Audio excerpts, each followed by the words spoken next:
Hey, shalom, Yahweh Hashem, Yahweh Shah, Barakatham to all of Israel.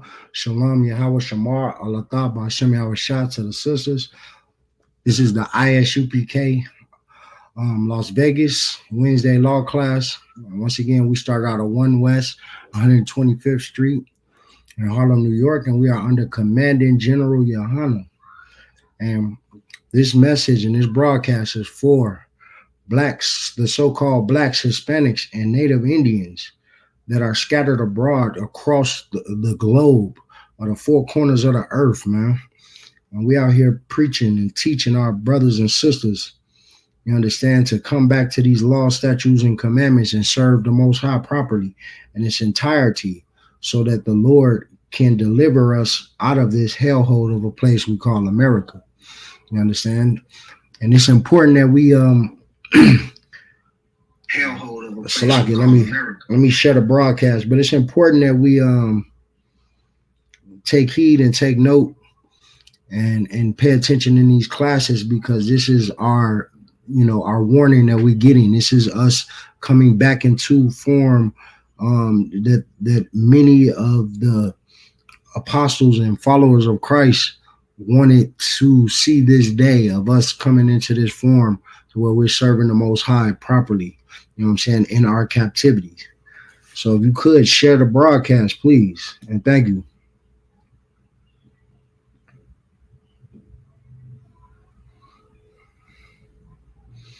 Give me a second while I share the broadcast.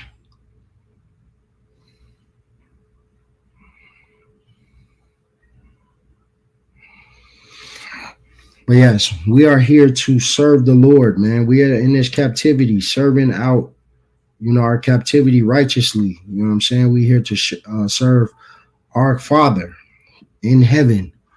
You know what I'm saying? And honor our King Christ by representing him in its entirety, represent him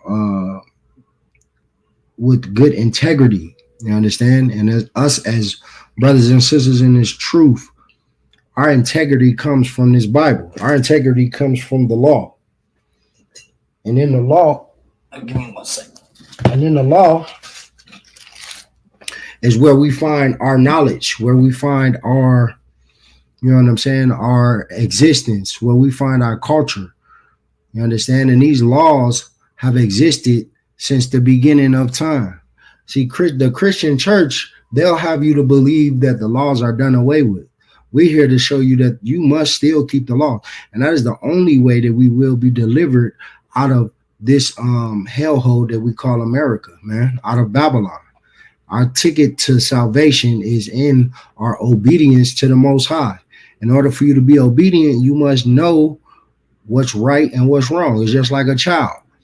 A child is going to do what he wants to do until you correct your children. If you tell your children not to touch the stove, not to play with to put their toys away, then the children will know what's right from wrong, and they will repeat this as a habit. And this is something that we're trying to establish right now on the earth again. These habits of us, these habits of us. Hold on 1 second. These habits of us following the law, statutes, and commandments, and us keeping our culture, you know what I'm saying, and us being separate in our culture, you know what I'm saying, in America, separating ourselves from America. All right, shalom to you as well, SPA. Yeah. So tune in to class. We're going to prove today that the law is forever and that the law has been here since before Moses, and it has been here after Moses and was preached after Moses. So that's the Old Testament and the New Testament. You understand? Christians don't understand that. Most people think that the law started with Moses, and that is a false a fallacy. You understand? That's something that's untrue. The law didn't just be started with Moses. It was established with Moses. You understand? Moses set up the law in a written form and set up a society with laws. You understand? That way, as he established law and order. But before Moses, the men of God our forefathers, you understand, they also too had to follow the laws that the Most High set, and that's why the title of this class is that the laws are forever, because that's what exactly we are experiencing right now, a time where we need the laws ever so more. You know what I'm saying? Each day that we grow up in this society, each day that we come in, and each day that we go by and passing in America, we see that America is getting more harsher and crueler towards us, and it's hard for us to cope in this society. So in this society, we need to establish our own law and order, and our law and order and structure comes from the Bible. And it shows you in the Bible that the law is forever, and it is never going to be given up. And this is our key to salvation and our redemption, you know what I'm saying, out of this place, man. You want to have power, you want to have rulership and dominion over the earth, this is your ticket. This is the golden ticket to get you into the kingdom of heaven, man. And that's to keep these laws, statutes, and commandments, which abided forever, according to the scriptures, man. You understand? And we're going to bring some of this stuff out in scripture. As you know, in the world, there's so much going on, you know what I'm saying? And our leaders have failed us. Our leaders are leading us astray. Everything that you see when you turn on the TV is teaching you to sin. It's teaching you to not follow the law. It's keeping you in sin, because our oppressor knows that if he can keep you in sin, then he can stay in rulership, and then that your salvation will be delayed. You understand? But the Lord has prophesied that this salvation will not be delayed. You understand? Because we are doing the work right now. And that's by being in these classes, learning these laws, statutes, and commandments, and abiding in them, living in them, and putting these things inside your heart and mind, and personifying the law. You understand? That means doing the law. It's an action. It is not just a belief. One would have you to believe that you can just understand and know the law without doing the law. And that is the opposite of what we have to do. We have to know and do the law. You understand? We have to be the examples of the law in incarnation. You understand? In the flesh. Right? There is not an example. It's just like, once again, children. You as a parent are the examples for your children. If you are a weed smoking whore, guess what your daughter is going to be? A weed smoking whore. You know why? Because she's seeing you smoke weed, do drugs, you understand, shake your tail, you understand, and do all these other things that's inappropriate. And what is she going to know? She is going to know to do the same thing. So us as the men and priests of the Lord, we have to set the example of what to do and what not to do for the rest of the people. And that's why these classes are extremely important, because this is where you download information, and then you go inside your households, and you, in return, you understand, you establish this same understanding amongst your brothers, your sisters, and your mother, father, and your children. You understand? And you take this, and then that's how we are able to establish the kingdom of heaven right here in front of our eyes. You understand? And before you know it, our King and Lord and Savior, Christ, Yahushua, you understand, who the world calls Jesus Christ, will return and destroy all of our enemies. You understand? And we will be delivered out of America and back into our land. And that's how the story goes. But first and foremost, we have to break down these walls of falsehood that the Christian church has established and that America has taught us.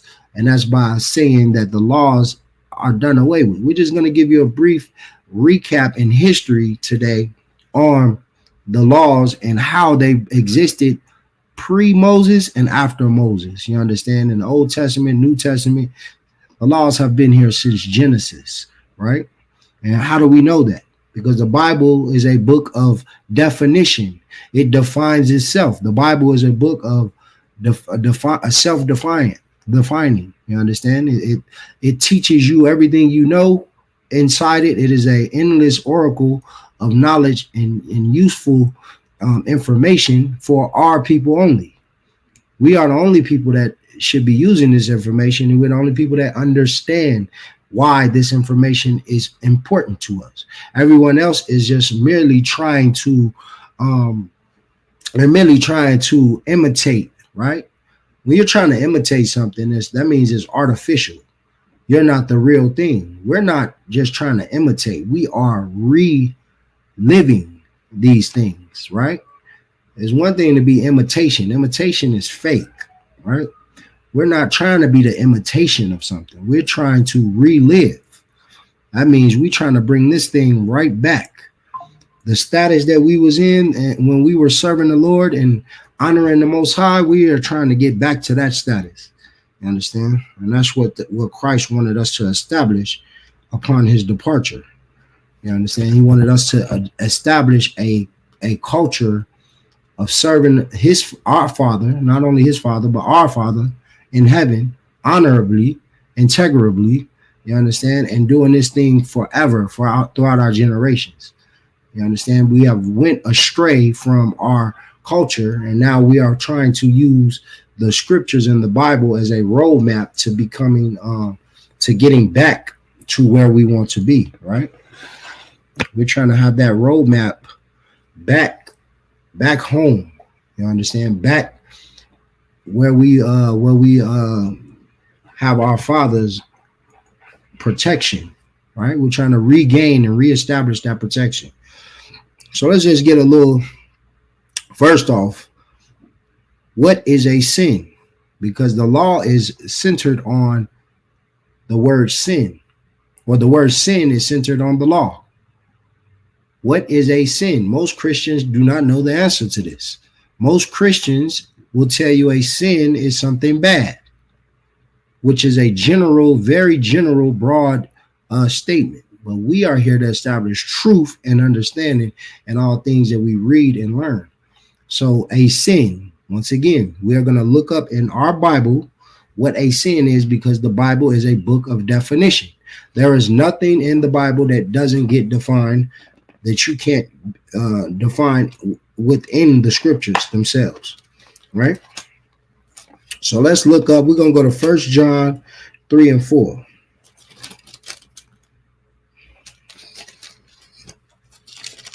Let's get to that quickly. Right? So this is the book of 1 John chapter 3 and verse 4. Whosoever committed sin transgresseth also the law. For sin, here's the definition part, is the transgression of the law. Right? So sin is the transgression of the law. The first people to sin or transgress the law, and what is law? The commandments, the statutes that the Lord has command. A commandment is what? In just a general standpoint. If I say a commandment, that's an order, right? That's an order, not just any old order. This is an order given to you by your Father, the creator of the heavens and the earth and the universe and everything that exists in our knowledge, right? That exists in the world and outside of the world. He has commanded and told and given us an order to do something. That is what a commandment does. So a sin is you not doing the order that God has told you to do. Once again, we're going to bring it up just like a child and a father in your household, something you can relate to. You in your household with your children, you tell your children to clean their room. If the children do not clean their room, if you give them a allotted time period, I need this room clean now, and the children do not clean their room, you are going to have some sort of punishment. These are the judgments that the Lord has. You know what I'm saying? Whether it be a belt to butt situation, or if it be, you know what I'm saying, taking away something or standing in the corner, whatever you have established as your judgment for your orders not being completed, right? So this is the same pretense and same context of which we are to live on the earth.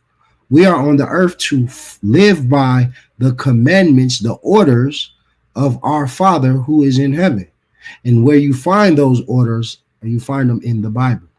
And these orders existed once he chose a nation to be his people. And he started with Adam and his family, giving him dominion over the Garden of Eden, the land in which the Lord chose for Adam to live. And he gave Adam specific orders, which is called commandments. So you think of a commandment and a law, it's just no different than America. America has orders that you must follow, given to you by a governing body, right? An established democracy, or whatever, if you want to call it, bureaucracy. You know what I'm saying? A government, right? These people have told you that you can't do certain things, and that they allow you to do certain things. They tell you what you can and cannot do, right? And that's the same thing with our Father, who is supersedes any American government or any government on earth, for that matter. You understand? You are to follow his orders before any order. You understand? If you're thinking of following an order and there's a contradiction between what orders to follow, the Lord comes first and foremost. He is the creator of all the kings of the earth, as well as the lands of the earth, as well as these governments. You know what I'm saying? When I say create, I don't mean he established the governments, but he is in control of who is allowed to be in control of the people. Right? So, once again, we establish what a sin is. If you haven't read, it's 1 John chapter 3, verse 4. Sin is the transgression of the law. Simply put, the breaking of God's orders, his commandments, something that he told you to do. There isn't a commandment doesn't exist without instruction. Instruction and commandment go hand in hand, right? If someone's telling you to do something, that's an order. That means it must be done. There is no option for you to not do it. There is no choice in you saying, well, I might do it, I might want to do it. This is something that you have to do. Because who's giving the order? You know, people like to follow orders according to who's giving them. If it's somebody they don't like, they're not going to listen, right? If I just tell some random stranger in the street what he needs to be doing, he's not going to listen to me, right? If I tell some person, hey man, you shouldn't walk in the street, in the middle of the street like that, and he's determined to walk in the middle of the street, I don't have the authority over him, right? Because he's going to look at me as someone who did not create him, who has no bearing on his life. Although my intentions may be good, but my authority that I have over this person does not exist. But our ultimate authority is the Most High God. He is the authority over all things. If I create something and give it life and give it instruction and give it power, don't you think I have the right to tell it what to do and what not to do? This is the problem with man and woman on the earth. They think they can choose and do what they want to do. The free will effect, right?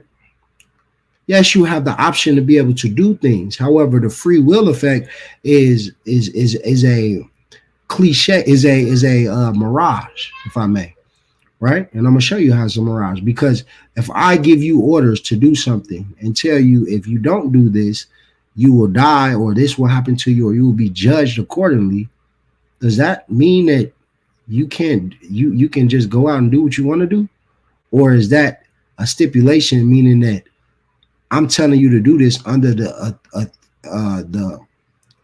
pretense that I have authority to make decisions on if that's not done, right? I can also issue a punishment.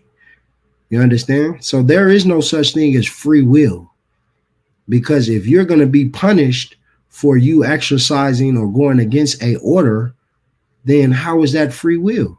Yes, you have the right to do the order or not. Yes, you can. You can have the choice to, and we'll give you an example. If the Lord said not to eat, this is something so simple, eat pork. right? And it's something simple, but people struggle with it. Told you not to eat pork. Does that mean that pork isn't going to be there? They sell it in a grocery store. Somebody's out there eating pork or says that this pork is able to be eaten. And somebody said that it's not. So who are you going to listen to? Are you going to listen to your own? It's there. The free will effect would be the pork is in the grocery store there for you to eat it if you want to eat it. But the orders given to you by your father is there written down telling you that he doesn't want you to eat these things. So who are you going to listen to? You're going to listen to your own lust? You're going to listen to your fellow man who is not, we know the man that I'm talking about, the oppressor, right? Who has the pork industry, who's created a whole industry for that to be served as food, to the man of perdition, the man that goes, that doesn't, and this is a whole nother breakdown, but this is why we call the so-called white man the devil that the Bible speaks of, because he is the one who runs that industry. He is the one who's putting in your mind that it's okay for you to eat these things. Because if you had the men of God over you and your authority, and this is the whole authority part, your father is the authority in heaven over you, giving you direction. However, your oppressor is your authority on the earth, telling you it's okay to go against your father. What does that remind you of? This is why you got to understand and get in class and tune in, because that is the serpent in the garden who beguiled Eve and told her that she could eat from the tree of knowledge and good and evil. All right? He told us it's okay for that to happen, for you to do that. And what did Eve do? She soaked up that culture, and she took away from her own culture and ate from that tree and lost her culture and her identity, just like you have done, eating from America's tree, right? The American tree. And now you know the evils that come with the Most High, the bad side of the Lord and the good side. More so the bad side, because you're in captivity and you're in hell. You're in these barrios and projects. You're in these slum, low-income housing areas. You understand? It's all from you being beguiled. And once again, America is the land of the serpents, the land of the people, the land of the people that want to beguile you and trick you and lure you away into temptation. All right. That's why I said you have the option to serve the Most High God in its entirety, just like our forefathers and foremothers did. Or you can serve your own lust, or you can go and activate your free will. Yahweh Bahasham Yahushua is a child molester. What? My bad. Let me ignore that. But anyway, so like I said, man, you understand? We have the options. However, if I'm given a commandment by the ultimate authority, like I said, there's two authorities in this kingdom. The authority is our oppressor who's over us, who's setting the precedence, who's giving you the culture. He's teaching you right from wrong according to their lust and their mind. And then you have the scriptures, the holy scriptures, who is the word of God, who gives you the authority, gives you his instruction, and it comes from our authority in the heavens, our Father, right? Our forefathers was ordered to follow the authority in the heavens, and this is something you should as well, right?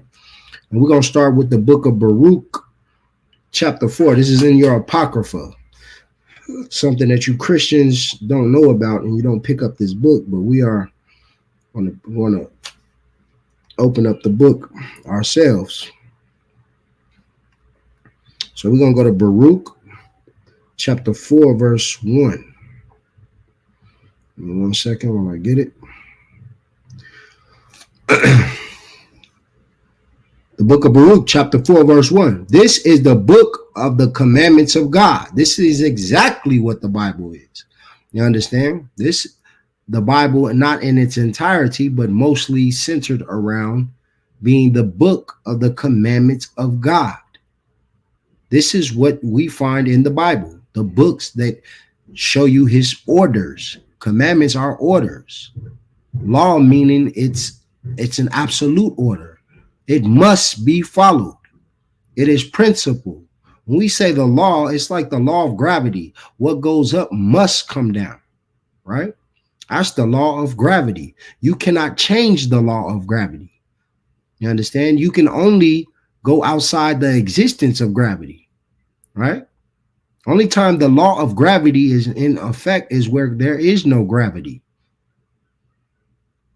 Other than that, the law of gravity is absolute. What goes up must come down. If I throw something in the air, it is going to come down 100 out of 100 times.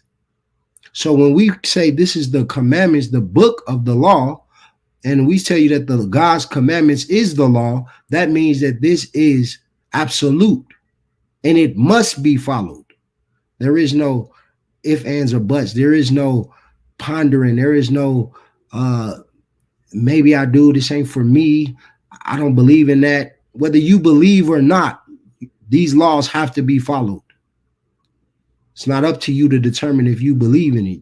Once you are created, once you are born into this world, it's just like in America. You don't have a choice.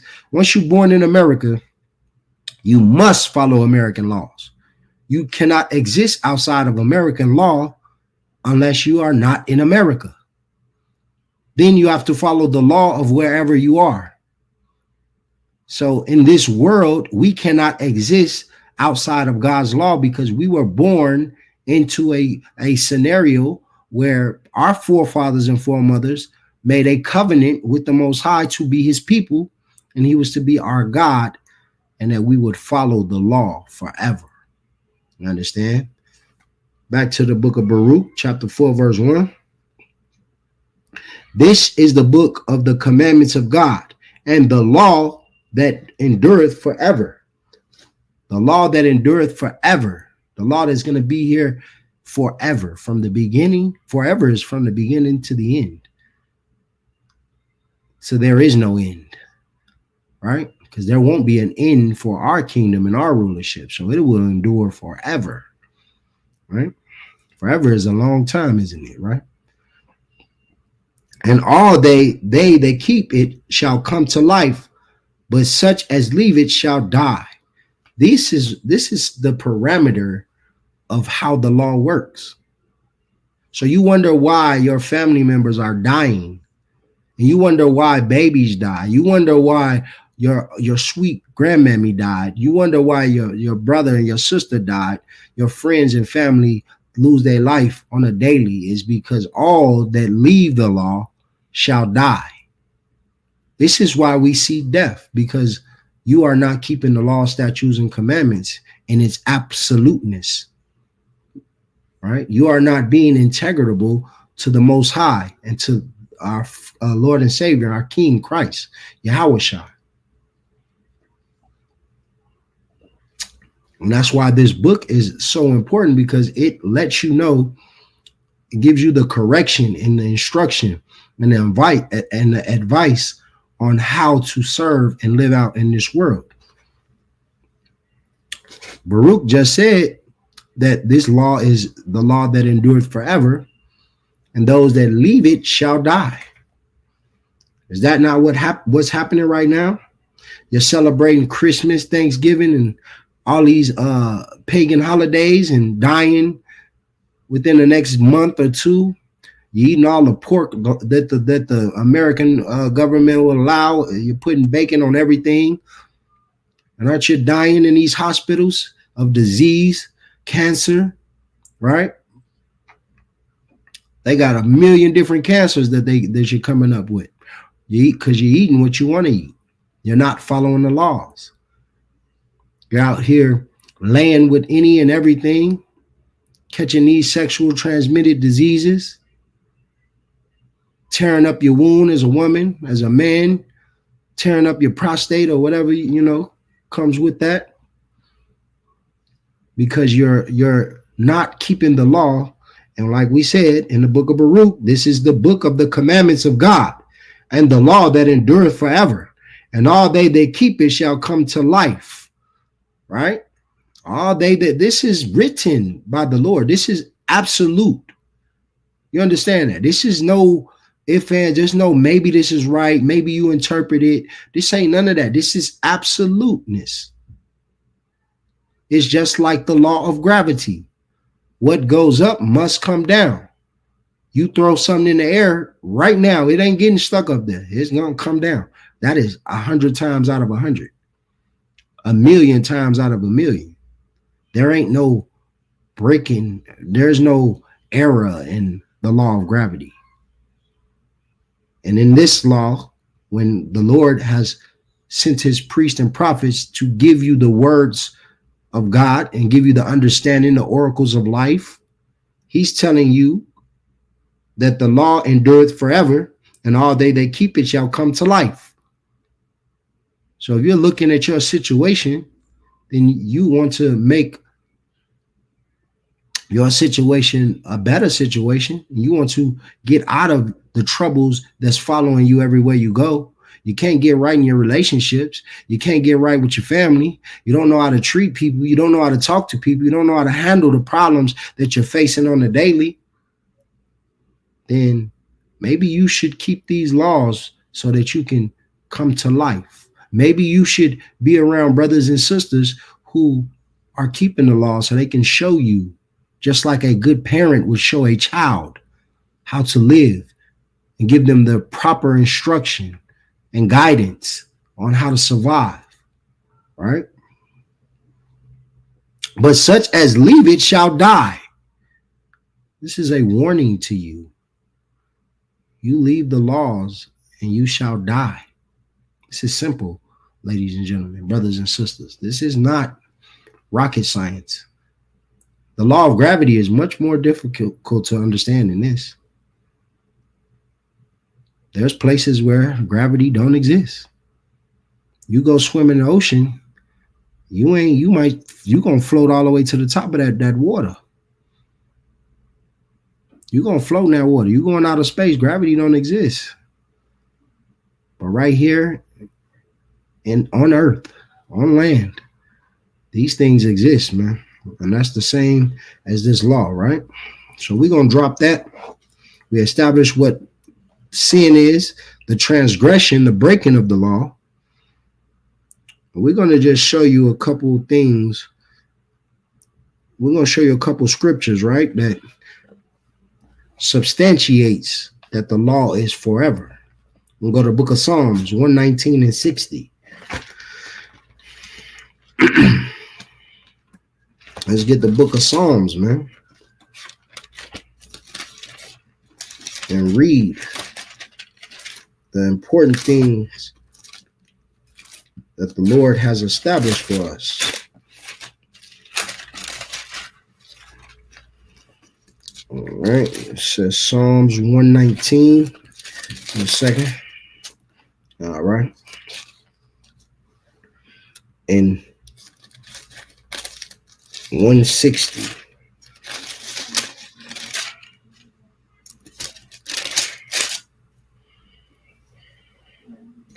It's the book of Psalms in 119 and 160. Thy word is true from the beginning. This is speaking on the Lord. His words were true from the beginning. What is the beginning in the Bible? What is the beginning in the Bible? Anybody in the chat, type it in. What is the beginning in the Bible? Because this is what this is talking about. This is the beginning. For time's sake, I'm going to give it to you. I don't see nobody typing in the chat. This is an interactive class, so you have any questions or anything about what I'm saying that you want to have if you want to have any type of discussion on anything, if you believe that I'm saying something that is not true, then let's talk about it. This is an interactive class. So your participation is very necessary. What is the beginning according to the Bible? I'm going to give it to you. The word Genesis. What is the definition of Genesis? Let's look it up. The definition of Genesis.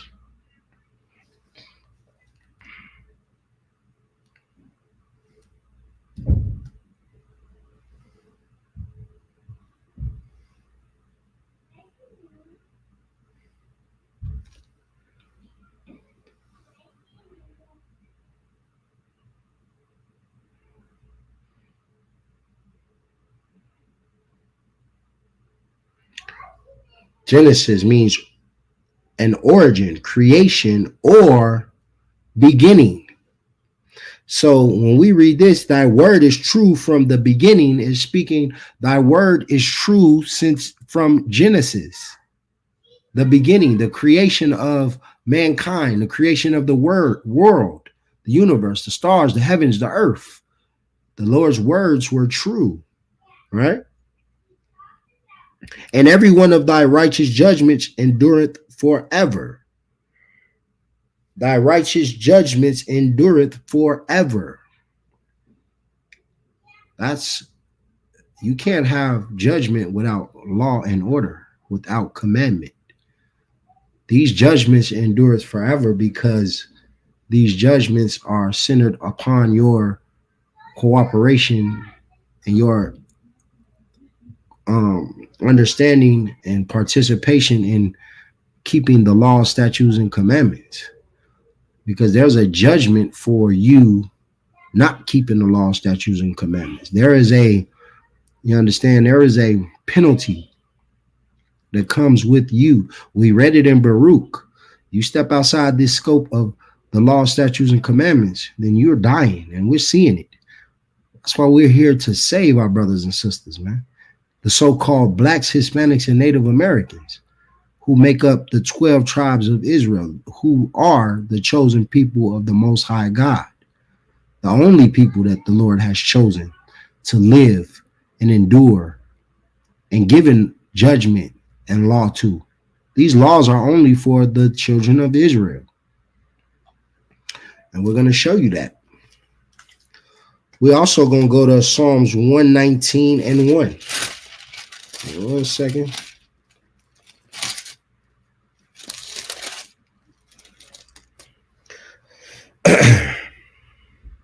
Blessed are the undefiled in the way who walk in the law of the Lord. That sounds like those who keep the commandments are blessed. Who walk in the law of the Lord. This is the purpose of the law. This is in Psalms. We want to be blessed. The Lord has blessed those that keep those commandments. That's a good thing. There's great reward that comes with you keeping these law, statutes, and commandments and adding them to your life and your lifestyle. For you giving up your cigarettes, you giving up your drug addiction, you giving up your whoredom, and you giving up your own lust and temptations of what you want to do, what you think is right, and getting understanding of the law, statutes, and commandments, and doing the Lord's will, what he wants to be done and what he thinks is right. There is great blessing found in that. Not only is it life, but on your daily worries and troubles.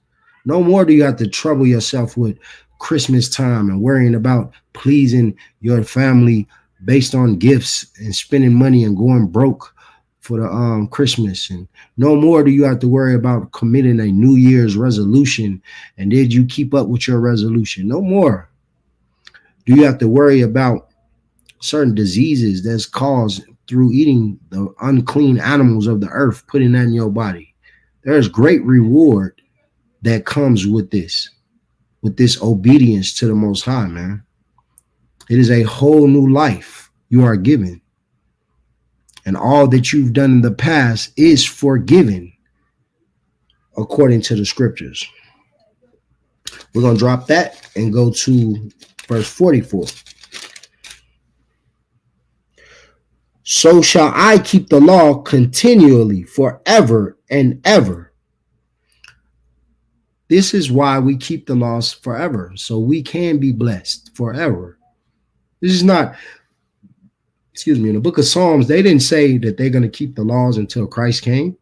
They didn't say that they keep the laws only in their generations. They understand that this is important throughout all generations to keep the law, statutes, and commandments. That's why we're going to keep the law in all of our generations of our life, man. Well, that's another topic to get into, regeneration. When you die, you come back through your lineage, through your children. Right? So that's why they understand. So shall I keep the law continually forever and ever. That's forever is a very long time. Forever doesn't end. It's an endless time period. There's no end date to forever. There's no until we are delivered. If God wanted you to only keep the laws until Christ came, then he would have said until you are delivered from the Messiah. He would have prophesied that. You are to keep the laws until Christ comes back. That's not what he said. That's not what their understanding is. Their understanding is that the law endureth forever. That's how I'll be blessed. That's how I'll live forever, have everlasting life. That's how I will escape death, by keeping the laws forever, right? Let's drop that and go to 2 Kings. We're going to go to 2 Kings chapter 17 and verse 37.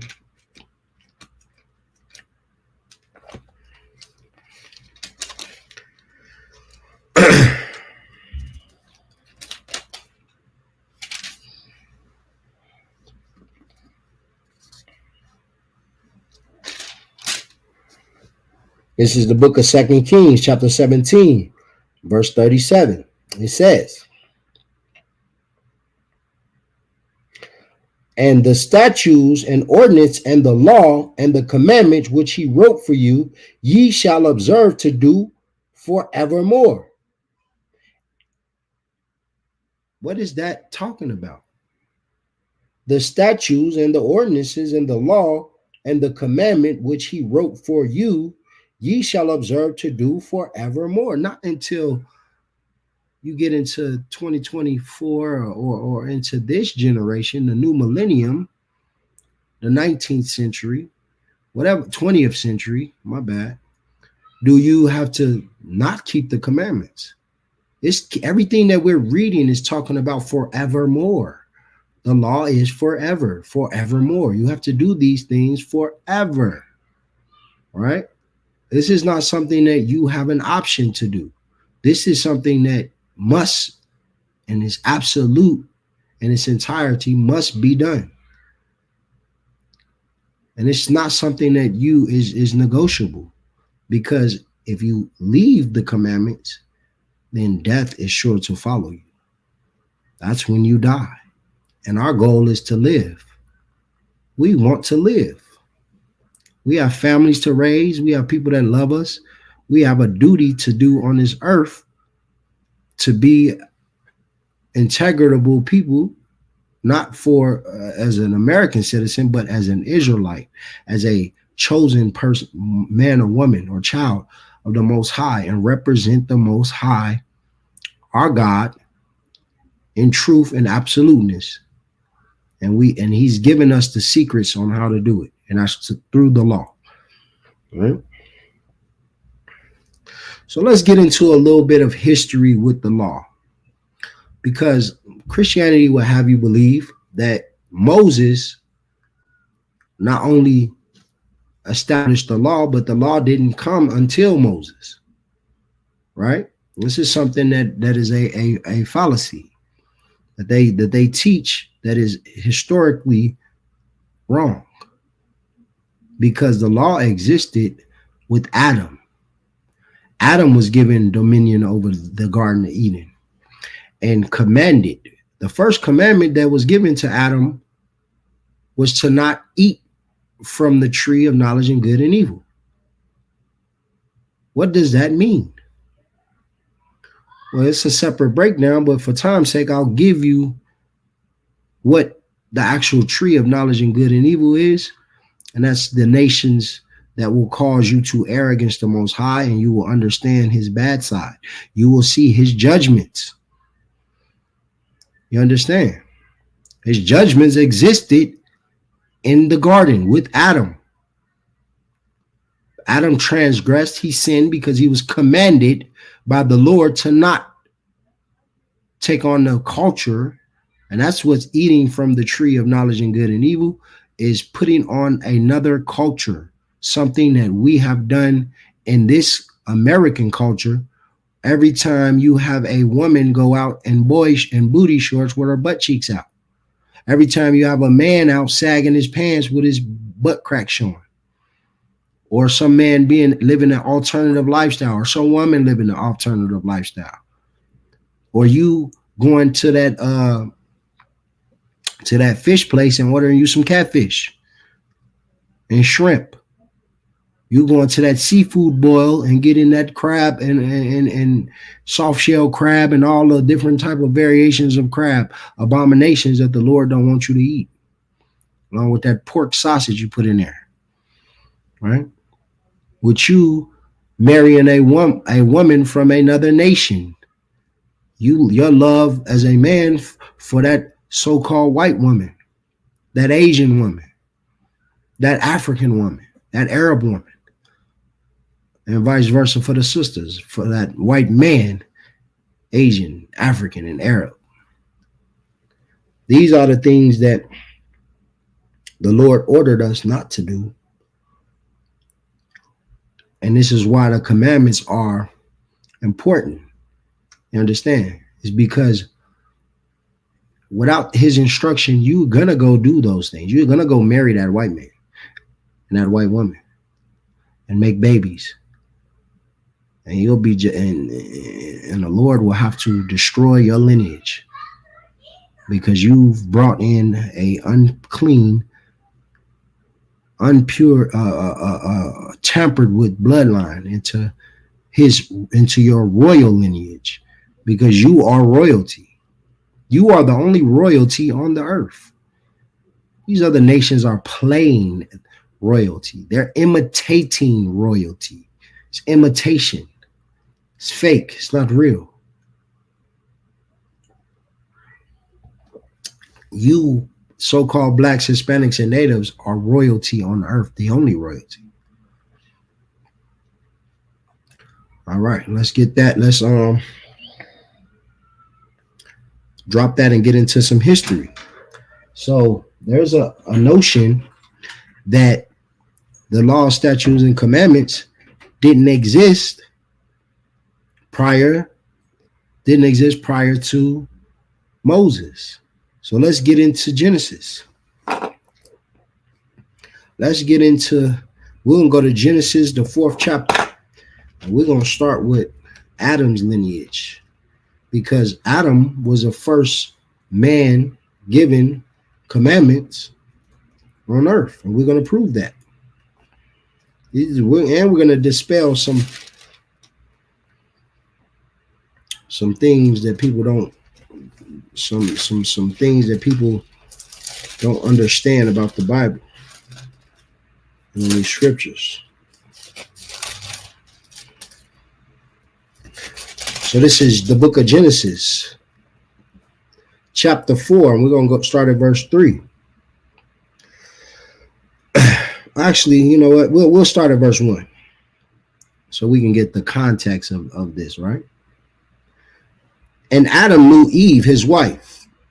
And when we see that in the Bible, when we say knew a woman, that's old Quaker English for basically laying down, sleeping with her, marrying her, right? Getting her impregnated. All of these things that come along with sex, right? And Adam knew Eve, his wife, and she conceived and bare Cain and said, I have gotten a man from the Lord, right? So these are the first children of the first nation that the Lord has chosen, not the first people on earth. That's contrary to people's belief. Adam and Eve wasn't the only people around during this time. But these are the first children of the new Adam and new Eve who was given instruction and the breath of life and guidance, just like you becoming a new creature in Christ. Now we do it through Yahweh Shah, Yahweh by Hashem, Yahweh Shah. You understand? We do that through him. We become a new creature. Adam was directly dealing with the Most High, and he became a new man. So he is the beginning of our lineage, right? And she conceived and bare Cain, and I said, I've gotten a man from the Lord. Verse 2. And she again bare his brother Abel. And Abel was a keeper of sheep, but Cain was a tiller of the ground. So Abel was a farmer, was a sheep herder. So he was in control of the animals, right? But Cain was a tiller of the ground. So he was more of a gardener, right? And in process of time, it came to pass that Cain brought of the fruit of the ground an offering unto the Lord. Now here we go. The law of offerings, of sacrifices for the Lord. There is a law of sacrifice that we find generations after this that's given to Moses, that Moses established in Leviticus, right? But we see this here in Genesis. And what does the word Genesis mean? The origins, the beginning. It's pre-Moses, right? A offering unto the Lord. And Abel, he also brought the firstlings of his flock and the fat thereof. And the Lord had respect unto Abel and to his offering. I wonder why. I wonder why the Lord respected Abel's offering. Because Abel understood the law.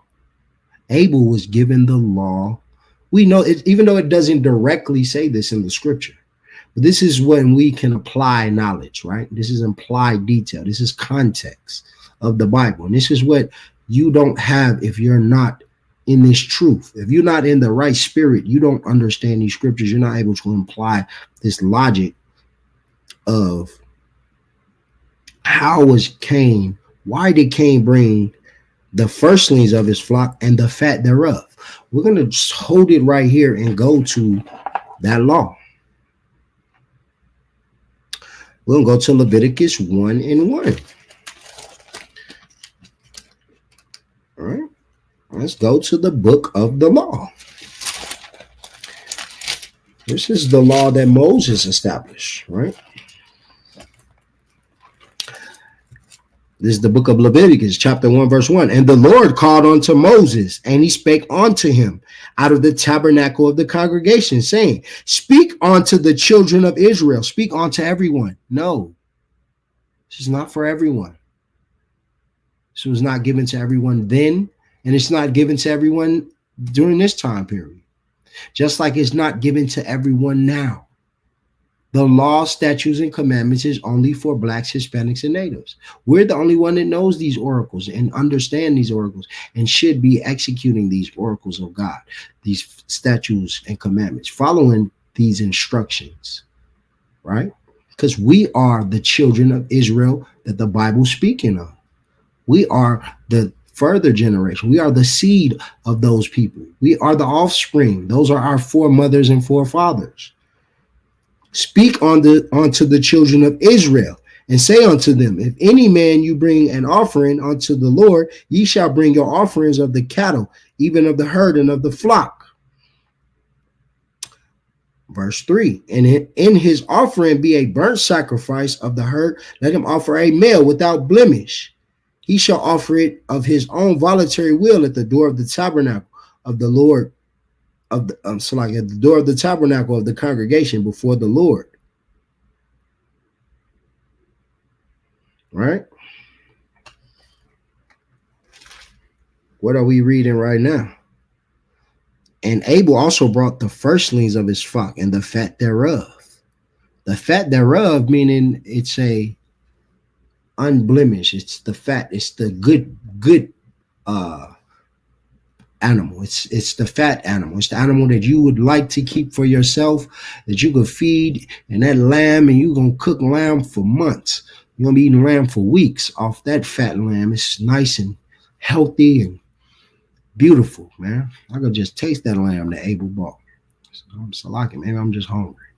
But it was the fat thereof. You understand? For the Lord. But let's go to verse 5. But unto Cain and to his offering he had no respect, and Cain was very wroth, and his countenance fell.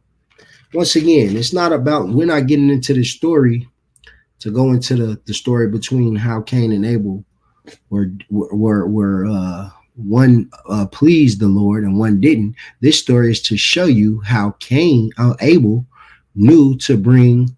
Cain also knew, but Cain chose not to. Cain was supposed to give the Lord what the law required. The law didn't say bring you any vegetables. The law says offering of the cattle, even of the herd and of the flock.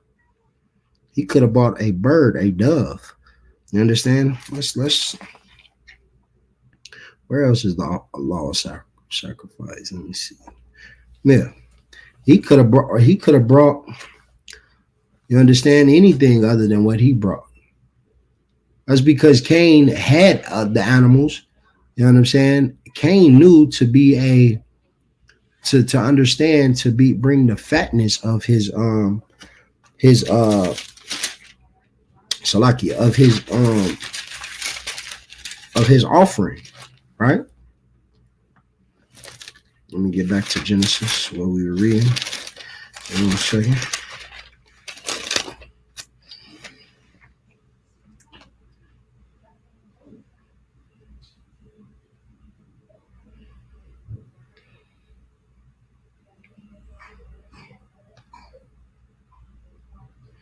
Right. Like I said, and Cain was jealous of his brother because the Lord respected, you know what I'm saying, his offering. And the Lord even told him in verse 7, let's go to that. If thou doest well, shalt thou not be accepted? And if thou doest not well, sin lieth at the door. Holy my. What did we say sin is again? According to 1 John 3 and 4, sin is the transgression of the law. Right? So he's telling you, if you do well, your sacrifice will be accepted. But if you do not do well, then sin lieth at the door. You are in sin. He didn't offer him the proper offering. Right? According to the law of Moses. Give me 1 second.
All right, we back.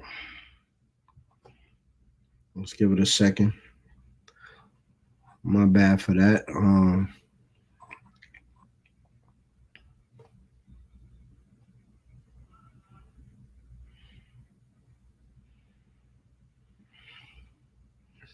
We should be back now. Just want to make sure we good. All right, so excuse me. Once again, thank y'all for staying with me. Once again, Cain's offering wasn't accepted because it was not what the Lord requires in the law of sacrifice. If you're going to make an offering, it must be an offering according to the law. Cain's offering wasn't, and Abel's was. We're going to get more into the laws existing prior to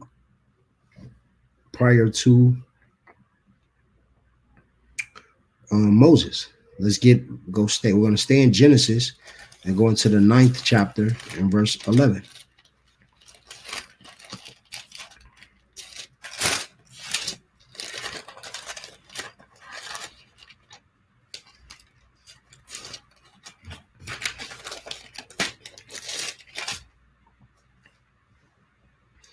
It's the book of Genesis, the 9th chapter, verse 11. And I will establish my covenant with you. Neither shall all flesh be cut off anymore by the waters of a flood. This is the covenant that the Lord made with Moses and his offspring and his people. He made a covenant. He made a covenant to establish he made a agreement to establish his covenant with Noah and his offspring. Neither shall there be any more flood to destroy the earth. And God said, this is the covenant. This is the token of the covenant which I make between me and you and every living creature that is with you for perpetual generation. This is the law continuing. This is him choosing now someone from also Adam's lineage and to continue with the offspring of Adam to give the covenant to and to continue with the laws. And this is Noah. This is during Noah's time when he destroyed all the people on the earth except for one family, and that is Noah's family. And this is who the people of this work, who all the nations come from, Noah's offspring, right?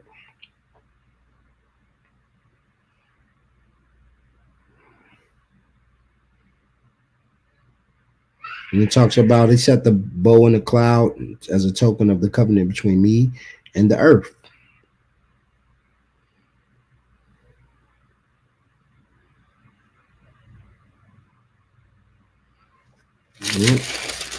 We can drop that. I think we're good. Well, we can talk about what the rainbow. So every time you see a rainbow outside, so this is how you know the Bible is real. Every time you see a rainbow after it floods, after it rains, right? After it rains, you see a rainbow. For the Lord established, he established his covenant with Noah.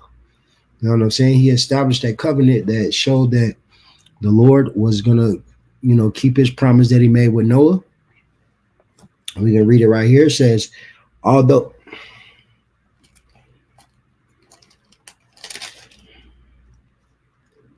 and if all flesh died that moved upon the earth, both of the fowl, the cattle, and beast, and every creepy thing, and upon the earth, every man, and all those whose nostrils was breath of life, and all in whose nostrils was a breath of life, and all that was in the dry land died. And every living substance was destroyed, which was upon the face of the ground, both man and cattle and the creepy things, and the fowl of the heaven, they were destroyed from the earth. And Noah only remained alive, and they that were with him in the ark. All right. So that's the covenant that he established with Noah. But let's go back a little bit, right? So in Noah, prior to him establishing this covenant, he gave Noah instruction on what animals to bring. He gave him instructions on what's clean and unclean. We're going to read about that. We're going to read about the unclean and clean animals and how did Noah know what's clean and unclean? Because Noah had the law. Let's read that. The book of Genesis chapter 7 verse 2. We'll start with verse 1. And the Lord said unto Noah, come thou and all thy house into the ark. And for thee I have seen righteous before me in this generation. So Noah was the righteous one of his generation. Only one. And of every clean beast thou shalt take to thee by sevens, the male and his female. Every clean beast. Where do we get the clean beast from? That sounds familiar. Let's go to the book of Leviticus, chapter 11, and we're going to start at verse 2.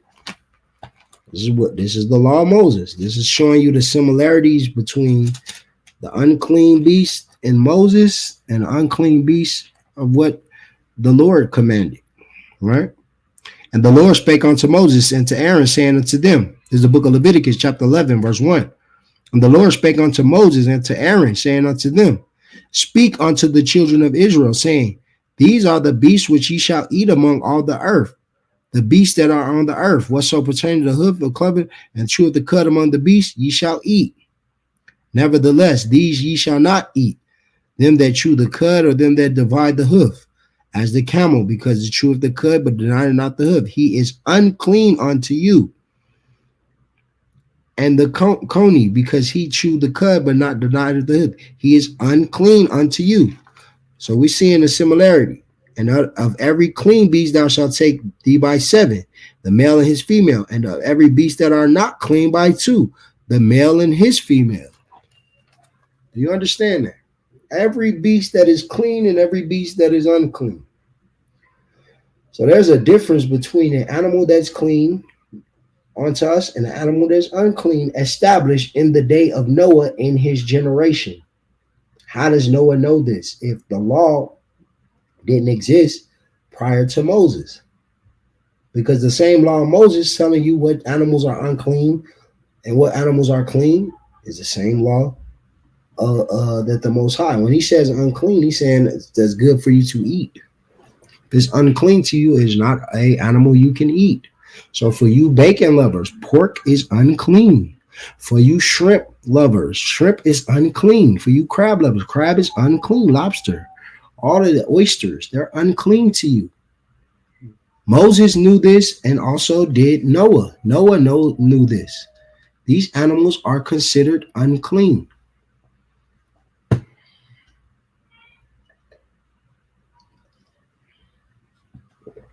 Right? So we can drop that. And we can go into another generation. Let's go into Abraham. This is an offspring of Noah. Right? Abraham understood that the law existed. He understood the law of tithes and the law of sacrifice as well. Let's go to Genesis 15 and 9. We'll go to the book of Genesis 15 and 9.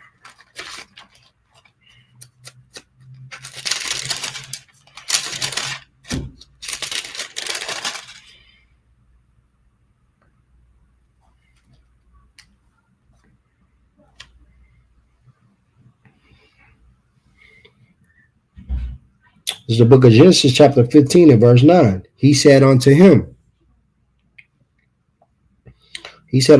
take me here a heifer of 3 years old, and a she-goat of 3 years old, and a ram of 3 years old, and a turtle dove, and a young pigeon. And he took him into all these, and divided them into the midst, and laid each piece one against another. But the birds divided he not. And when the fowls came down upon the carcass, Abraham drove them away. This is just showing you that Abraham was making a sacrifice unto the Lord. How did he know the law of sacrifice?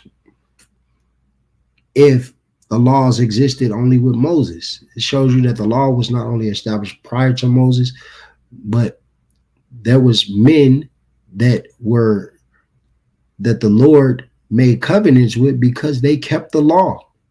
The Lord loved them, and they're honored by the Most High in all in this Bible, and they're shown that these people are of importance. These people are these brothers who was obedient to the Lord was rewarded. You understand? They were chosen to be the forefathers and the forefathers of our people, of our nation. And the Lord may establish covenants with them, agreements that they would inherit the earth and inherit land and all these things for their obedience. This is how we got our inheritance, through our ancestors, Noah and our ancestors Noah and our ancestor Abraham. You understand? And it's through their obedience of the law that they were able to live.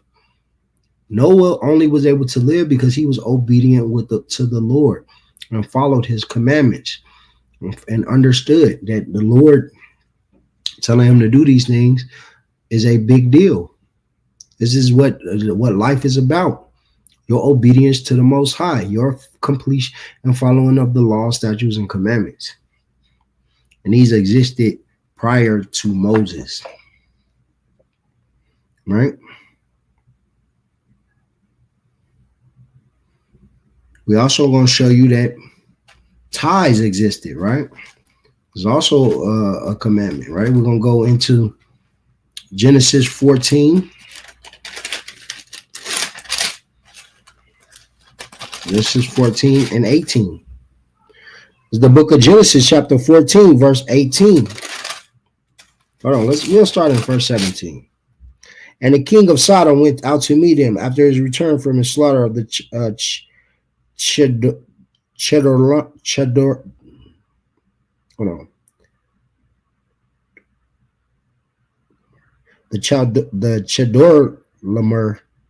and of the kings that were with him, the valley of Shaveh,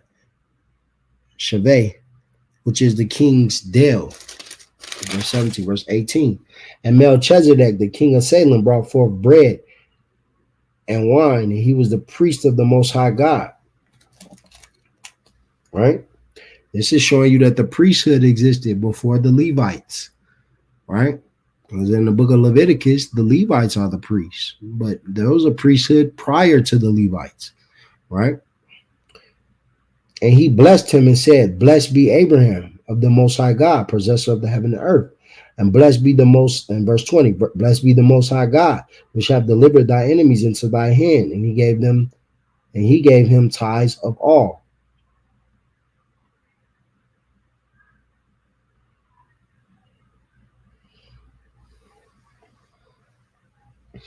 Once again, what is this showing? This is showing that he gave him tithes of all. What does that mean? The spoils that Abraham had, the Lord that Abraham had won from completing his victory, he gave tithes to Melchizedek. But tithes exist in the book of Leviticus. Leviticus, we can go to chapter 27 and 30.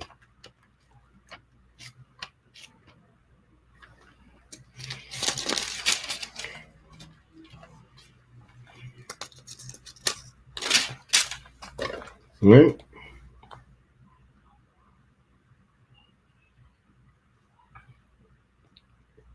The book of Leviticus, chapter 27, verse 30. And all the tithe of the land, whether the seed of the land, the fruit of the land, is the Lord's, and it is holy unto the Lord. Right?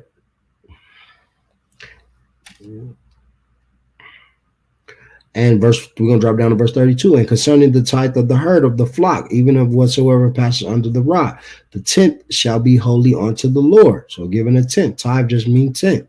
A tenth of all the things that you possess. You know what I'm saying? Your increase, the things that in this world, it would be a tenth of your income, right? You're not farmers. You're not sheep herders. You're not giving a tenth of your flock, but you are going to give a tenth of your paycheck to the Most High, right? And these things are for the Lord.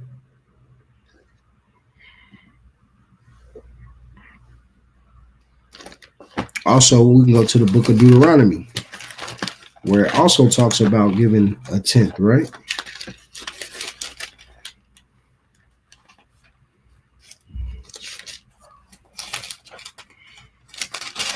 Deuteronomy 14 and 22. We go to the book of Deuteronomy, chapter 14, verse 22.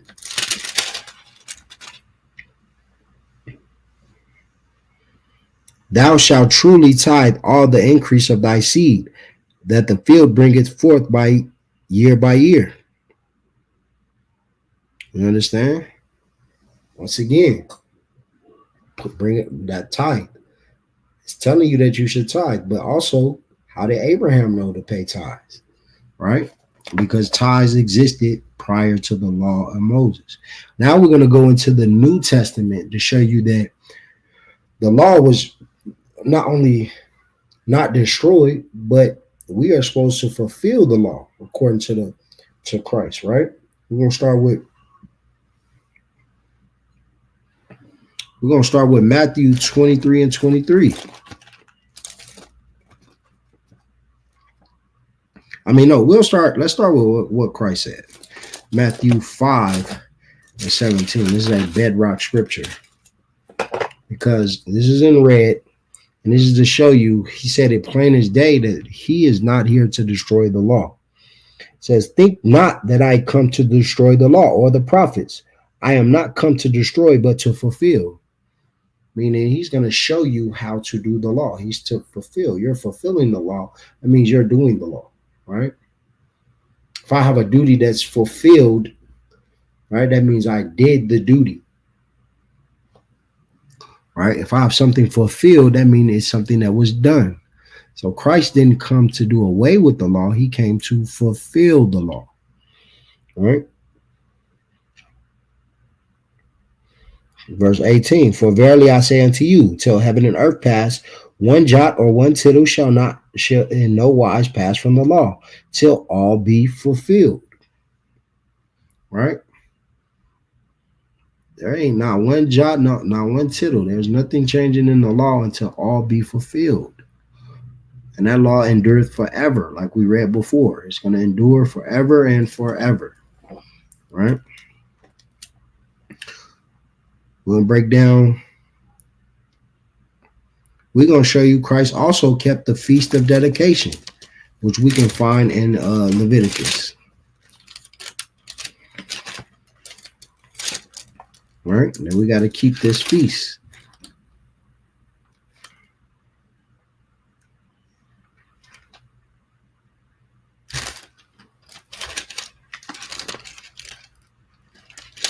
We're going to go to John chapter 10, verse 22.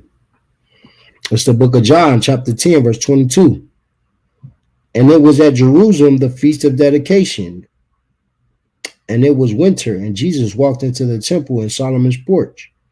And then came the Jews round about him, and said unto him, how long dost thou make us to doubt? If thou be the Christ, tell us plainly. All right? This is Christ keeping the Feast of Dedication, which is ordained for us to keep throughout our generations, according to the scriptures, to the Bible. You understand? Christ kept the Feast of Dedication. This is something in the New Testament. How come the Christians are not keeping the Feast of Dedication? How come they're not following? They're supposed to be following after Christ. We're going to drop that and go to John chapter 7, verse 53.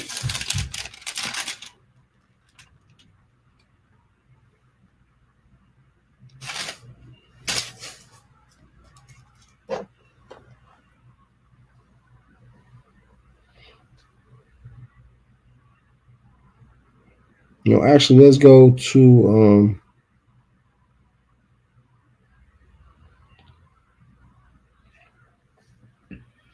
John chapter, what we want? John 7 and 53. No, not.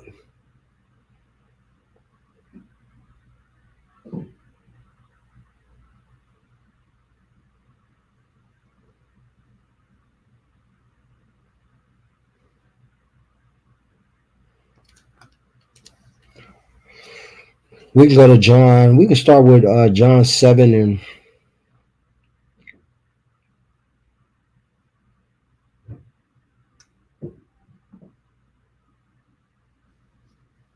let me see.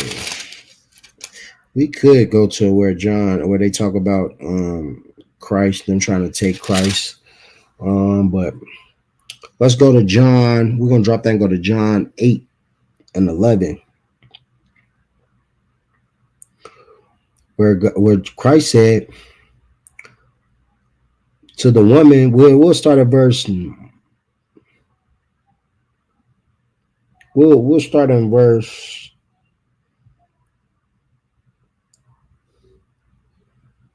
4, John 8 and 4. They say unto him, Master, this woman was taken in adultery in the very act. Now Moses, verse 5, now Moses in the law commanded us that such should be stoned. But what sayest thou? So these are the Pharisees trying to tempt Christ with the law, because Christ understood the law still existed. The law was still in effect, that if you're caught in the act of adultery, you should be stoned, right? So let's see if Christ said that the law was done, that you didn't have to honor Moses' law. Because they're trying to tell you that they knew that if they can catch Christ up going against the law of Moses, that he could be crucified for that. Now Moses in the law commanded us that such shall be stoned. But what sayest thou? This they said, tempting him, that they might have to accuse him. But Jesus stooped down with his finger, wrote on the ground, as they thought, as he heard them not. So when he continued asking him, he lifted up himself and said unto them, he that is without sin among you, let him first cast a stone at her. This is heavy stuff right here. He didn't say don't stone her. He just said if you don't got sin in you, if you're not sinning, if you're not breaking the law yourself, because the law still existed, then you can cast the first stone at her. We'll drop down to verse 10. When Jesus lifted up himself and saw that none but the woman, said unto the woman, where are those thine accusers? Have no man condemned thee? She said, no man, Lord. And Jesus said unto her, neither do I condemn thee. Go and sin no more. And he didn't say the law is done away with. He said, sin no more. Break the law no more. Transgress the law not anymore. Right?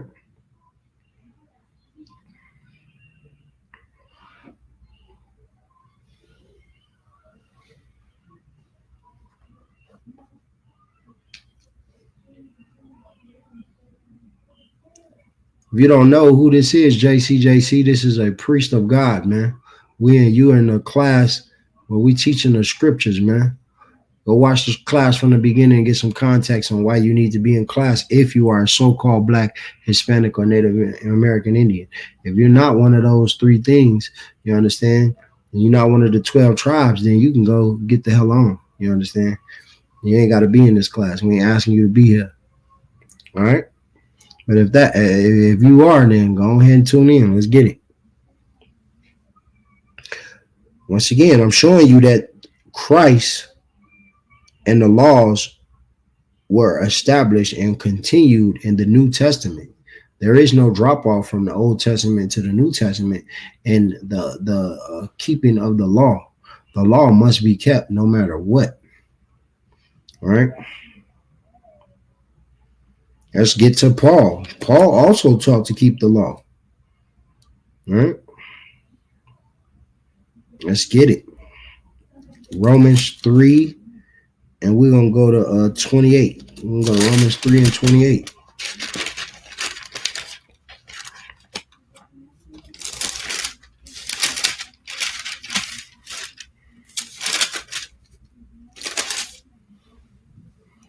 There's the book of Romans, chapter 3, verse 28. Therefore, we conclude that the man is justified by faith without the deeds of the law. Verse 29, is he the God of the Jews only? Is not he also the God of the Gentiles? Yes, of the Gentiles also, seeing it is one God which shall justify the circumcision by faith and the uncircumcision through faith. Do we then make void the law through faith? God forbid. Yeah, we established the law. This is Paul telling you, just because you are in those times someone who was circumcised doesn't mean that if someone is not circumcised but keeping the law, statutes, and commandments, that the Lord is not going to, you know what I'm saying, that the Lord is not with them, or the Lord is not going to allow them salvation. because he is the God of both of those that knew that they were Jews, or those that were living their life as Gentiles that were Jews but living their life as Gentiles. He is the God of both of them. Therefore, the law is not only for the ones that knew that they the Jews, is also for those that didn't know that they were Jews, that were uncircumcised. Those of you that didn't know you were Israelites, just right now in this class, that don't understand that you Israelites, you have the same access to Christ and to the forgiveness as someone who has been in the school for years and has been living as an Israelite for years. Just because you didn't know it doesn't mean that you don't have that opportunity. You know what I'm saying? And that's the same thing that Paul had to deal with. Those that were circumcised from birth, and that they were circumcised on the 8th day like the law required, and those that wasn't, but they still were able to keep the law. And once they learned, you know what I'm saying, what to do and right, they shall be accepted as well. That's why you are being accepted. And I was accepted because I didn't know these things from my birth. You understand? But through Christ and his sacrifice, and through, you know what I'm saying, him dying for us, we're able to come into the covenant. Right? That's why it says we establish the law. It doesn't say we abolish the law, we establish the law. The law is for forever. Right? Faith without works. You must have works. You must not just believe in the law. You must show your faith with works. Understand? You must show your faith with how your actions, everything that you're doing.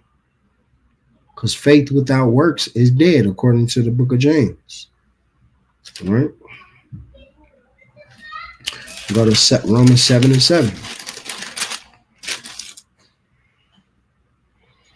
It's the book of Romans, chapter 7, verse 7. What shall we say then? Is it law of sin? God forbid. Nay, I had not known sin, but by the law. For I had not known lust, except the law had said, thou shalt not covet. This is what we understand. The law is your guideline on what is right and wrong. You would not know the law if there wasn't something saying, you would not know what you're doing is wrong. There wasn't a law to establish what's right from wrong. All right? There has to be law and order. The laws are forever. That's why we still have them now, because without us knowing what the laws is now, then we would still be doing right from wrong. If we just take away the law and act as if it doesn't exist, then you become like the Christian church. And we know in the Christian church they're eating pork, they're having homosexual pastors, so like alternative lifestyle pastors, you understand, and all the above, because they're living as if the law doesn't exist. And that's what we said, God forbid, because without the law, you don't know that what you're doing is wrong. So because the Christian church is not following the law, they're allowing for these pastors to have an alternative lifestyle.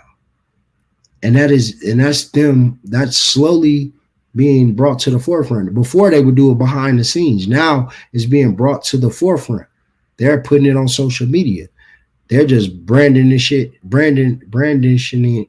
it out in the front, in the open, and telling you to accept it because you've accepted it thus far. Why not accept it from the pastor? You accept it from your sons, your daughters, and your uncles and your cousins. Why not the pastor now? Now you got to accept the pastor because guess what? They're just like your family.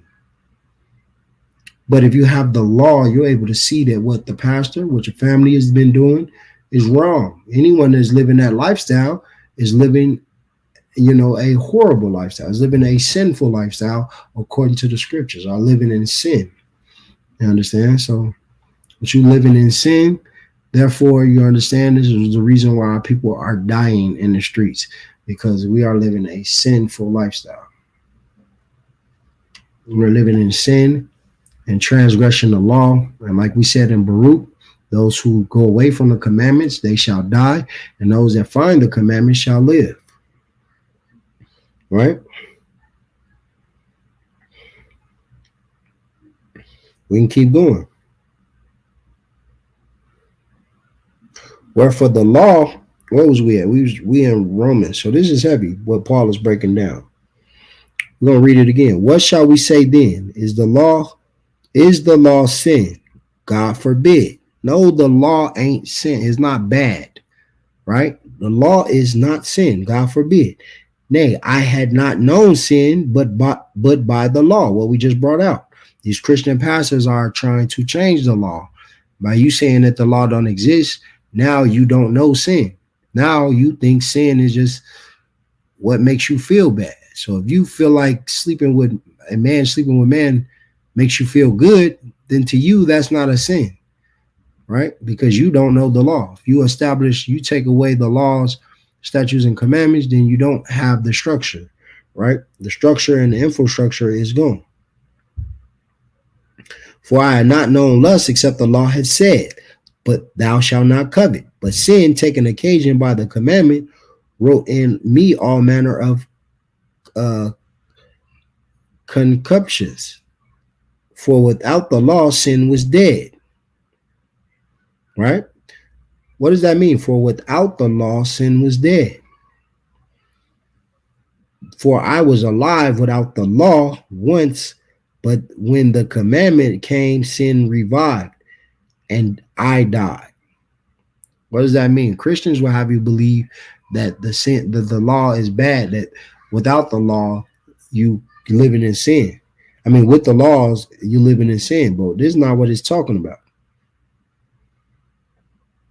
It's telling you that without the law, like if you living without the law right now, we don't have the laws of sacrifice, but we still don't sin. Those of you that's in the school, you don't have the law of the Levitical priesthood coming to, execute judgment. You know what I'm saying? And you going before the judges for your matters. You don't sin because you choose the Lord and you love the Lord. The law was written in your inward parts like the Lord said he would do. Right? For I was alive without the law once, but when the commandment came, sin revived, and I died. And the commandment which was ordained to life, I found to be unto death. For sin, taking occasion by the commandment, deceived me, and by it slew me. Speaking on how people would sin because they knew they could make a sacrifice to get for repentance. So if you sinning and you had your little your cattle or whatever offering off to the Lord ready to go, and you were forgiven for that because you made that sacrifice depending on the sin, right? So sin it didn't stop you from sinning, is what he's trying to say. The law of sacrifice didn't stop you from sinning. Sin was revived, right? Or if you did something, you was put to death. Was then that which is good made death unto me? God forbid, but sin, that it might appear sin, working death in me by that which is good, that sin by the commandment might become exceeding sinful. For we know that the law is spiritual, but I'm carnal, sold under sin. For that which I do allow not, for what I would, that do I not, but what I hate, that I do. You understand? This is what we live every day. You understand? He's saying that the law is spiritual, meaning it's something that is in you. It's something that you are choosing to do, right? It's something that's on your spirit. You either have the spirit that wants to do the right thing or spirit that wants to do the wrong thing. And that's what makes your flesh, makes these things come about carnally, right? Because if you can control your spirit and control your ambitions, your lust, your thoughts, then your actions can be controlled, because you won't think to do something wrong because you won't act on it, on your thoughts, right? If you think lawful thoughts, then your actions are going to be lawful. But if you're thinking sinful thoughts, then your actions are going to be sinful, right? That's what he means by it being spiritual. When something is spiritual, that is just, noting that it's not it's not something physical. It's something that you're doing mentally. It's who you are. It's what makes up your spirit. You know what I'm saying? It's in you. It's in your mind. It's you process the way you process things. You know, your countenance, your demeanor. Right? We're gonna drop that. It's gonna be the last scripture we're gonna bring. Go to Jeremiah 31 and 31. Because we were promised, right? We were promised that we were going to inherit the kingdom and that we would live forever. And this is showing you that the laws is forever because we are forever. Going to be forever. Book of Jeremiah, chapter 31, and we're going to go on verse 31.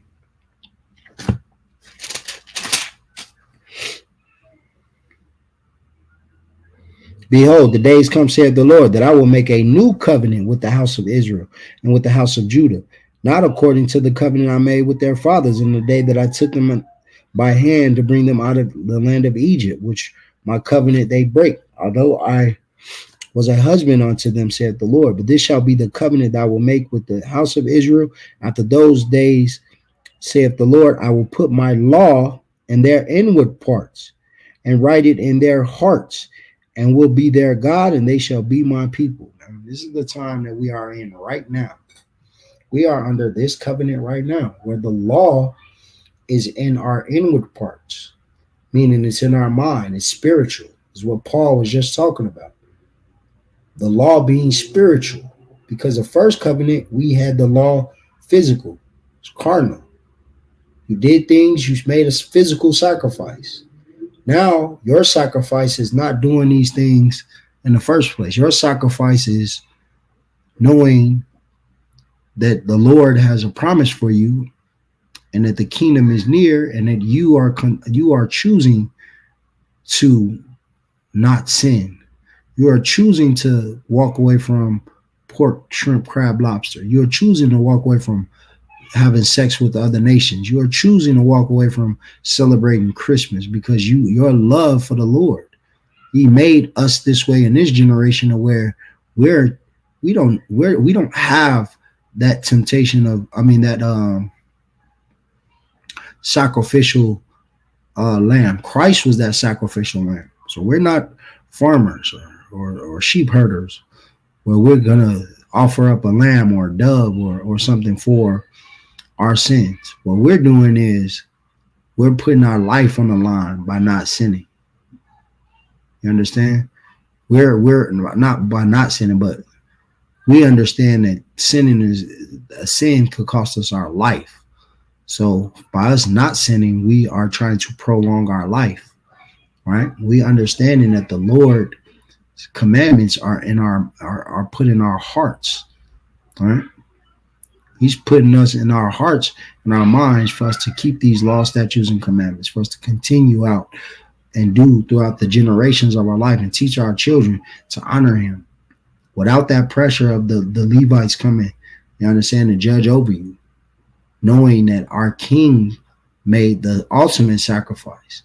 You should have in the back of your mind before you do anything, think about what Christ did for you to have this chance to be alive right now. For the Lord to accept you. You understand? You have Christ paid the price with his life for your life to be still survive, for you to survive, for you to still be alive after you sinned against the Lord, sinned and broke the Lord's laws. Because all of us have done these things, right? But now we are a new creature in Christ, and we're here to establish and to live out this covenant and honor this covenant that we made with the Most High God, because this is the only way that our salvation is going to come. And with that, class dismissed. Shalom. Shalom Yahweh Hashem Yahweh Shabbarakatham to all of Israel. Shalom Yahweh Shamar Alatah Hashem Yahweh Shah to the sisters. It's the ISUPK Las Vegas. We started out on 1 West 125th Street in Harlem, New York. We are under Commanding General Yohana And if you have any brothers or sisters that's in the world that's seeking knowledge and needs brotherhood and sisterhood, or needs someone to talk to, needs correction and guidance spiritually, you understand, who wants to learn these scriptures, you can hit us up at ISUPK Nevada. You can hit us up at any city, put ISUPK in front of that city or state, and you will find contact information. Hit us up on all of our social media, ISUPK Nevada and ISUPK Las Vegas. You know what I'm saying? And with that, shalom.